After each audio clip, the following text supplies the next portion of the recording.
এই মুহূর্তে সরাসরি স্ক্রিনে তোমরা 2026 সালের ক্লাস 3 স্বাস্থ্য ও শারীরশিক্ষার কোশ্চেনটা দেখতে পাচ্ছ। ফুল মার্কস আমাদের রয়েছে 10, সময় তোমাদের রয়েছে 20 মিনিট। প্রথমে তোমাদের পরীক্ষার্থীর নাম, তোমাদের নিজের নাম লিখবে, তারপর রোল নং আর বিদ্যালয়ের নাম লিখবে।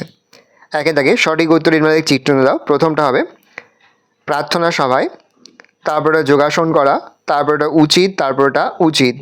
শূন্যস্থান পূরণ করো। প্রশ্নের মান হাফ করে হাফ গুণ 4 = 2। ফলের মধ্যে প্রচুর পরিমাণে ড্যাশ থাকে ভিটামিন। 1 গ্লাস জলে 1 চামচ চিনি ও 1 চামচ নুন মিশিয়ে তৈরি হয় ORS। থুতু থেকে যক্ষা রোগ ছড়ায়। হাঁচি কাশি পেলে মুখে রুমাল চাপা দিতে হবে। তিন দাগে নিচের প্রশ্নগুলোর উত্তর দাও। প্রশ্নের মান 1 করে 1 × 6 = 6। নিয়মিত মশারি কেন টাঙানো উচিত?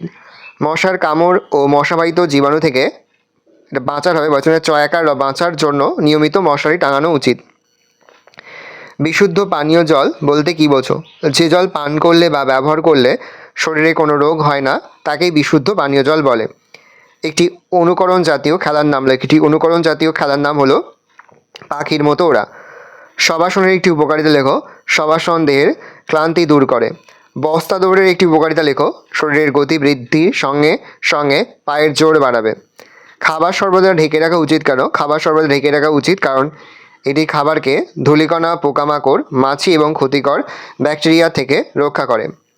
ভালো করে দেখে নাও, এই রয়েছে টোটাল তোমাদের ফার্স্ট ইউনিট টেস্ট অর্থাৎ প্রথম পর্যায়ক্রমিক মূল্যায়নের ক্লাস 3 স্বাস্থ্য ও শারীরশিক্ষার প্রশ্নপত্র। ভালো করে প্রশ্নপত্রটা দেখে নাও। আশা করা যায় এখান থেকেই সমস্ত প্রশ্ন কিন্তু পরীক্ষাতে তোমরা কমন পেয়ে যাবে। আর অবশ্যই কিন্তু এই ধরনের সাজেস্টিভ ভিডিও পেতে আমাদের চ্যানেলটা তোমরা সাবস্ক্রাইব করে রাখবে।